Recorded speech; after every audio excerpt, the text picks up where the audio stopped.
कल river rafting करके हम बहुत थक गए थे, लेकिन एक अलग ही एक्साइटमेंट थी, क्योंकि आज छठे दिन एक ऐसा टास्क था हमारा जिसके लिए हम लोग तब से एक्साइटेड थे जब से हम लोग ऋषिकेश आए थे। कम्युनिटी डेवलपमेंट, एक ऐसा टास्क जो हमने पहले कभी ना किया है, ना किसी ने इस बारे में कुछ सोचा है, ना कभी हम लोग ऐसी किसी जगह गए हैं जहाँ एक गांव हो और वहाँ के लोगों से हम बातचीत करें, वहाँ के लोगों को जानें, उनसे उनकी बातें शेयर करें, अपने दुख दर्द उनसे बांटें, उनके दुख दर्द खुद सुने। ऐसा हमने पहले कभी किया नहीं था। टीम का नाम है एकांश। एक साथ होकर हम सब कुछ करते हैं, तो सोचा क्यों ना इस गांव की सैर भी एक साथ की जाए। तो ठीक है, सुबह असेंबली के बाद फटाफट नाश्ता करके हम लोग निकल गए। करीब 1.5-2 घंटे की जर्नी के बाद हम लोग गांव पहुंचे। गांव का नाम था चमेली। गांव पहुंचने के बाद भी जहां बस ने हमें उतारा, उसके बाद भी हमें पहाड़ चढ़ के ऊपर जाना था जहां एक स्कूल था, और स्कूल में जाके हमें अपना सारा कार्यक्रम जो हम यहाँ से प्रिपेयर करके गए थे, नुक्कड़ नाटक, फर्स्ट एड बॉक्स का एक्सप्लेनेशन, योजनाएं, ये सब कुछ हमें स्कूल में जाके करनी थी। ऊपर जब हम स्कूल पहुँचे तो छोटा सा प्यारा सा स्कूल था, बिल्कुल वैसा स्कूल जैसा हमने फिल्मों में देखा है। लेकिन एक चीज़ वहाँ अलग थी, वहाँ एक अपनेपन का एहसास था। उन लोगों ने हमें इतने प्यार से वेलकम किया कि ऐसा लग रहा था जैसे न जाने हम उन्हें कितने सालों से जानते हैं, न जाने वो टीचर्स हमारे कितने पुराने रिश्तेदार हैं। जैसे ये बच्चे तो मुझे रोज़ मेरी गली में दिखते हैं। एक अलग ही प्यार, एक अलग ही अपनापन था उस जगह में। छोटा सा स्कूल था, पर सुविधाएं काफ़ी अच्छी थी वहाँ। बहुत ही प्यारे सरल से बच्चे। जब हम गए तो एक बच्चा बहुत प्यार से हमारे लिए प्लेट में पानी लेकर आया। बहुत स्वीट बच्चे थे वहाँ पे, और सच कहूँ सारे बहुत इंटेलिजेंट थे। हमने चुपके से उनकी जब क्लास चल रही थी तो हमने देखा कि क्या पढ़ रहे हैं बच्चे। बहुत इंटेलिजेंट थे बच्चे और बहुत अच्छे से पढ़ाई कर रहे थे। और जो टीचर्स हैं उनकी बहुत सपोर्टिव हैं, बहुत अच्छे से पढ़ा रही थी, बहुत प्यार से, दुलार से। बच्चों के लिए बहुत ही हेल्दी, कंफर्टेबल सा एनवायरनमेंट बनाया हुआ था। और उसी वक्त मतलब 15-20 मिनट के बाद उनके मिड डे मील का टाइम हो गया, लंच ब्रेक हो गया। तो हमें भी बच्चे अपने साथ लेके गए कि चलो दीदी, हम जहाँ खाना खाते हैं आपको वो जगह दिखाते हैं। क्या जगह थी वो! स्कूल का बैकयार्ड टाइप ही था। वहाँ से सिर्फ पहाड़ दिखते थे, बेहद खूबसूरत जगह। मैंने पहले भी कहा था, पहाड़ों का जो खूबसूरती है पहाड़ों की, वो अलग ही कुछ है। बहुत खूबसूरत जगह थी वो। बच्चे वहाँ पे एक लाइन लगा के बैठ गए और उन्होंने प्रेयर करना शुरू किया। बहुत ही प्यारा, सुंदर सा गीत उन्होंने गाया। कानों को सुकून सा मिला, आँखों को चैन मिला। जब वो छोटे छोटे बच्चे भगवान से ये प्रे कर रहे थे कि हम कभी एक दूसरे में भेदभाव ना करें, सच में लगा कि जो हम बड़ों को करना चाहिए वो छोटे छोटे बच्चे कर रहे हैं। खैर, वहीं पर एक मेन्यू लगा हुआ था जहां लिखा था कि उन्हें रोज़ क्या खाने को दिया जाता है। एक दिन उड़द की दाल और चावल, किसी दिन कढ़ी और चावल, किसी दिन रोटी और सब्ज़ी, सब कुछ वहाँ लिखा हुआ था। तो और उसी हिसाब से बच्चों को खाना दिया जा रहा था। जिस दिन हम गए थे उस दिन बच्चों को खिचड़ी परोसी जा रही थी। तो जब बच्चों ने प्रे की अच्छे से, उसके बाद बच्चों को खिचड़ी परोसी गई और हमें चाय पिलाई गई। क्या चाय थी! और वहाँ ठंड भी बहुत थी ऊपर, तो हमें चाय तो बहुत ज़्यादा अच्छी लग रही थी उस वक्त। तो हम सब ने चाय पी और निकल पड़े हम बच्चों के साथ ही उनके गांव, उनके घरों पे जाने के लिए, कि वहाँ जाके उनके बच्चों के जो घर वाले हैं और मम्मी पापा, चाचा चाची, पड़ोसी, सबको बुलाएंगे। हमने सोचा 1-2 बच्चे ले जाएंगे साथ में, लेकिन सारे बच्चे खुश हो गए कि हमें भी जाना है। तो हमने 2 टीम्स डिवाइड की। एक टीम स्कूल से नीचे आके पहाड़, जहाँ बस ने हमें छोड़ा था, वहाँ से ऊपर की तरफ गई, और दूसरी टीम नीचे की तरफ गई। हर टीम के साथ 4-4 बच्चे गए। बच्चे इतने खुश थे कि दीदी मैं आपको अपने घर लेके चलूँगा, और वहाँ पे पास में ही उसका घर है, फिर उसके पास में उसका घर है। वो बहुत खुश थे। एक ऐसा माहौल उन्होंने बना दिया जैसे हम उनके गांव में, उनके घर में एक मेहमान की तरह आए हैं। और एक ऐसी जगह है वो जहां मेहमान बहुत कम आते हैं, तो वो बहुत खुश हैं कि कोई आया है उनसे बात करने, उनकी बातें सुनने, उनके दुख दर्द बांटने। वो बहुत खुश थे और उस खुशी का ठिकाना ही नहीं था। तो लेके चले वो हमें कि आप पहले मेरे घर चलो, मेरे घर चलो। हम गए, हमने बहुत बहुत ही सुंदर नज़ारे देखे, बेहद खूबसूरत छोटे छोटे छोटे छोटे से घर। सबके घर एक जैसे थे, सबके घर एक जैसे थे और बहुत खूबसूरत थे। हर घर का फर्स्ट फ्लोर पहले था, ग्राउंड फ्लोर बाद में था। बहुत सुंदर घर थे। हर घर में मतलब काफ़ी हद तक घरों में गायें, बकरियां और घरों के आगे खेत, सब कुछ था। घर में बड़े बुजुर्गों का साया था, घर में बच्चों की किलकारियाँ थी, घर में औरतों का प्यार था। एक बहुत ही खुशनुमा सा माहौल था वहाँ। हमने वहाँ सबको बताया कि हम दिल्ली से आए हैं और आपके लिए ख़ास कुछ कार्यक्रम लेकर आए हैं, आपसे कुछ बातें करने आए हैं और आप स्कूल आ जाएंगे। तो कोई भी ऐसा नहीं था जिसने मना किया हो। सब ने कहा हाँ बिल्कुल, आप चलो, हम आपके पीछे पीछे आते हैं। क्या कार्यक्रम है? सबको हमने थोड़ा बहुत बताया कि हम क्या क्या करने वाले हैं, कि नुक्कड़ नाटक है, आपके लिए लेकर आए हैं और कुछ योजनाएं हैं, आपसे बातें करेंगे और सब कुछ। बहुत खुश हो गए कि कोई हमसे बात करने आया है, कोई हमें वो चीज़ें बताने आया है जो शायद हम नहीं जानते। तो बस धीरे धीरे लोगों का आना शुरू हुआ और जब लोग आए तो हमने देखा कि ज़्यादा तादाद में महिलाएं आई थी। कुछ बड़े बुजुर्ग भी थे, कुछ युवा भी थे, कुछ लड़कियां भी थी, कुछ लड़के भी थे, लेकिन महिलाएं बहुत सारी थी, औरतें बहुत ज़्यादा थी। इसका कारण मेरे ख्याल से पलायन है, क्योंकि उनके जो पति हैं वो देहरादून, दिल्ली, बॉम्बे, बैंगलोर जैसे शहरों में जाके बस गए हैं, वहाँ काम करते हैं, वहाँ पैसा कमाते हैं और पैसा घर भेजते हैं, क्योंकि यहाँ तो एम्प्लॉयमेंट का उतना कुछ साधन है नहीं। तो औरतें ज़्यादा थी।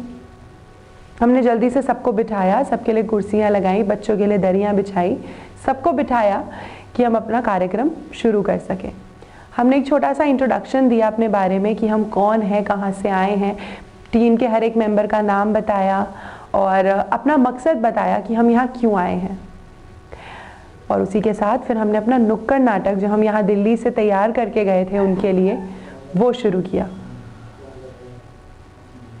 उस नुक्कड़ नाटक में हमने कई ऐसे टॉपिक उठाए थे जो हमारे हिसाब से गांव वालों के लिए जानना बेहद ज़रूरी था। ये कुछ वो मुद्दे थे जिसके बारे में गांव वालों को पता तो है लेकिन उसको इग्नोर कर देते हैं, जैसे नशा। जब हम लोग गांव में गए थे अंदर तो हमने बहुत सारी दारू की बोतलें वहाँ देखी थी। गंदगी, बहुत गंदगी थी वहाँ, इतनी खूबसूरत जगह में भी काफ़ी हद तक गंदगी थी। तो कुछ ऐसे मुद्दे थे जिन पर हमने अपना नुक्कड़ नाटक बनाया था। दिल्ली से ही हम तैयार करके गए थे और उन मुद्दों को उठाते हुए हमने गांव वालों के सामने नुक्कड़ नाटक पेश किया। और सबसे खुशी की बात तो ये है कि उन्हें हमारा नुक्कड़ नाटक बेहद पसंद भी आया और खूब ज़ोर से उन्होंने तालियां बजाई। बच्चों ने तो बहुत खुश होकर हमारी तारीफ भी की। मेरे ख्याल से नाटक करने का हमारा मकसद ये था कि जो भी हम कहना चाह रहे हैं वो उन तक पहुंच जाए। और नाटक होने के बाद जो रिस्पॉन्स था उससे हमें पता चला कि हमने जो भी कहा, जो भी हम कहना चाह रहे थे वो उन तक बखूबी पहुंचा। और ये चीज़ थी जिसने पूरी एकांश टीम का जो उत्साह था और बढ़ा दिया। इसके बाद बारी आई फर्स्ट एड। किसी ने फर्स्ट एड बॉक्स पकड़ा, किसी ने कैलेंडर पकड़ा, किसी ने भीड़ को इकट्ठा किया, कोई मरीज बना तो कोई डॉक्टर बना। और हमने पूरी फर्स्ट एड किट के बारे में, फर्स्ट एड किट में मौजूद हर एक दवाई के बारे में गांव वालों को अच्छी तरह समझाया, क्योंकि वहाँ से अस्पताल बहुत दूर है। अगर अचानक से किसी की तबीयत खराब हो जाए तो डॉक्टर के पास जाने में बहुत समय लग जाता है।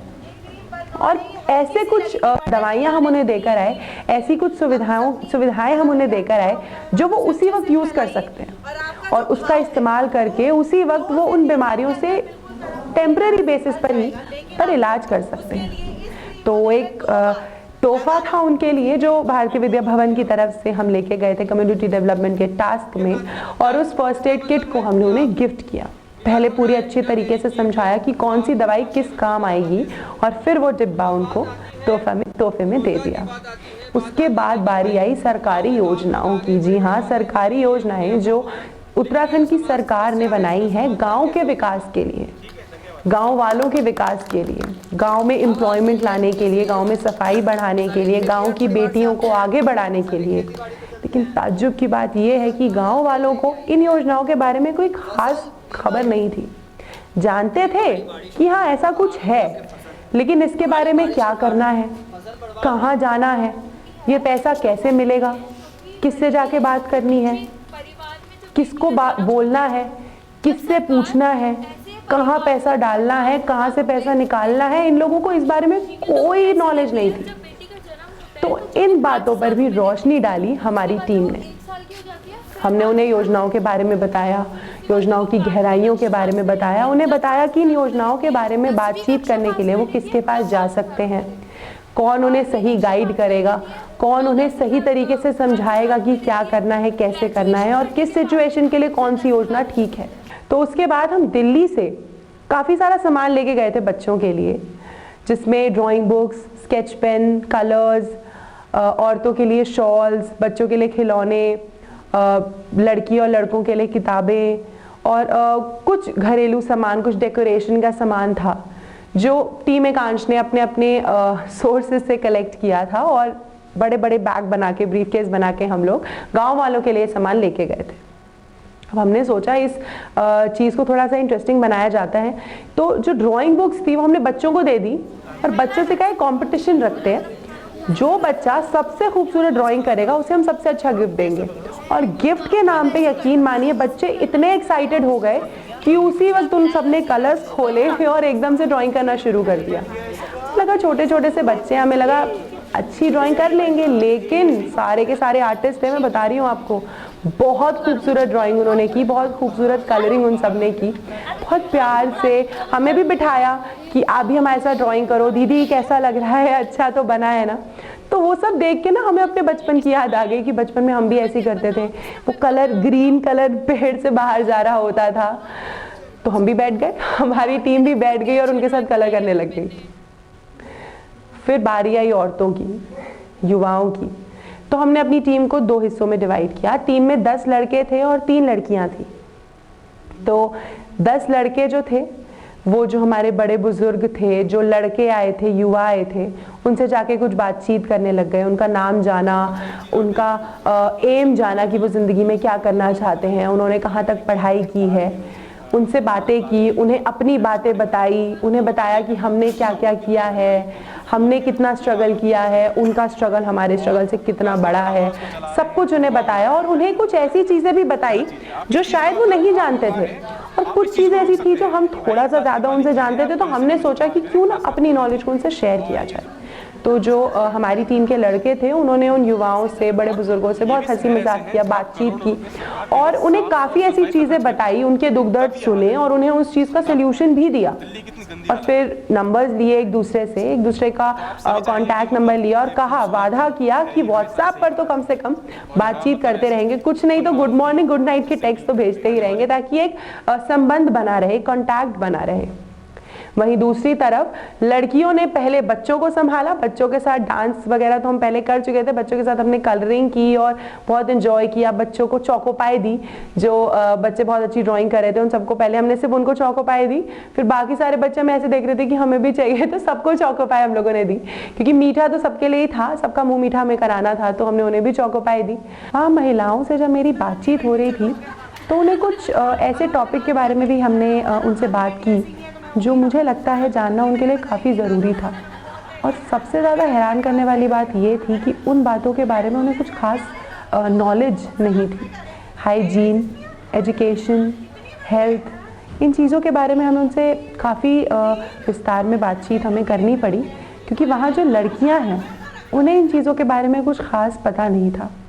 और उनकी मम्मियों ने मुझसे कहा कि हमारी तो उम्र निकल गई है बेटे, पर इनको आप ये चीज़ें समझाओ ताकि आगे इन्हें दिक्कतें ना आए।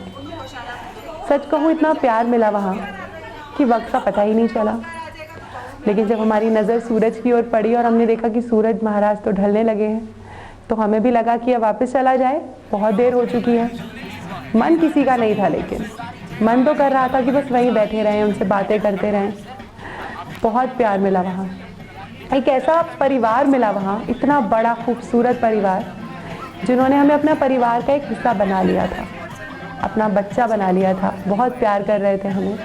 और सच में एक बच्ची उसी वक्त हमारे पास भागते हुए आई कि दीदी डांस करना है, आपके साथ डांस करना है। तो हमने कहा ठीक है। हमने बॉलीवुड के गाने चलाए तो उन्होंने मना कर दिया कि हमारे गानों पे डांस करो, इन पे तो आप दिल्ली में भी डांस करते हो। तो पहाड़ी गानों पर हम सब ने मिलकर बहुत डांस किया, बहुत हमने इंजॉय किया उन सब के साथ, और बहुत सारी फ़ोटोज़ खींची, बहुत बहुत बहुत इंजॉय किया। जाते जाते फिर उन्होंने हमें अपने नंबर दिए, फ़ोन नंबर दिए, हमारा नंबर उन्होंने भी लिया, और फिर हमने एक व्हाट्सएप ग्रुप बनाया। क्योंकि जब परिवार में इतना प्यार बन चुका था तो हमने सोचा इस रिश्ते को यहीं क्यों ख़त्म करें, इस रिश्ते को आगे लेके जाएंगे, और जब भी उन्हें हमारी किसी भी मदद की ज़रूरत होगी, या अगर हमारे पास उनके लिए कोई नए अच्छे सुझाव आएंगे तो हम उन तक कैसे पहुंचाएंगे। तो हमने एक व्हाट्सएप ग्रुप बनाया और सबको उस ग्रुप से जोड़ दिया, ताकि आगे कभी भी हमारे पास कोई उनके लिए सुझाव हो, या कभी उन पे कोई मुसीबत आन पड़े और हम अगर इस काबिल हों कि उनकी मदद कर सकें, तो उसके लिए उनके पास एक ऐसा प्लेटफॉर्म रहना चाहिए जहां वो हमसे डायरेक्टली बात कर सके। ये सब करने के बाद बिल्कुल मन नहीं करा था वापस जाने का, लेकिन क्योंकि रास्ता पहाड़ी था और कैंपस जाना ज़रूरी था, तो हम सब ने डिसाइड किया कि चलो वापस चलते हैं। तो हम लोग पहाड़ से उतरे। लेकिन एक बात है, हम जितना सामान कैंपस से उन बच्चों के लिए, गांव वालों के लिए लेके गए थे, उससे भी ज़्यादा भारी बैग हम वापस लेके जा रहे थे। बस फ़र्क इतना था कि इस बार बैग में कोई सॉलिड सामान नहीं था, पर बहुत सारी यादें थी, बहुत सारे आशीर्वाद थे, बहुत सारी खुशियाँ थी, कुछ ऐसे पल थे जो शायद ज़िंदगी भर हमारी पूरी टीम, पूरी एकांश याद रखेगी। ये वो पल थे, ये वो यादें थी जो कभी भी हम खुद को अकेला महसूस करेंगे तो इन बातों को याद करेंगे और अपने आप ही हमारे चेहरे पर एक मुस्कुराहट आ जाएगी।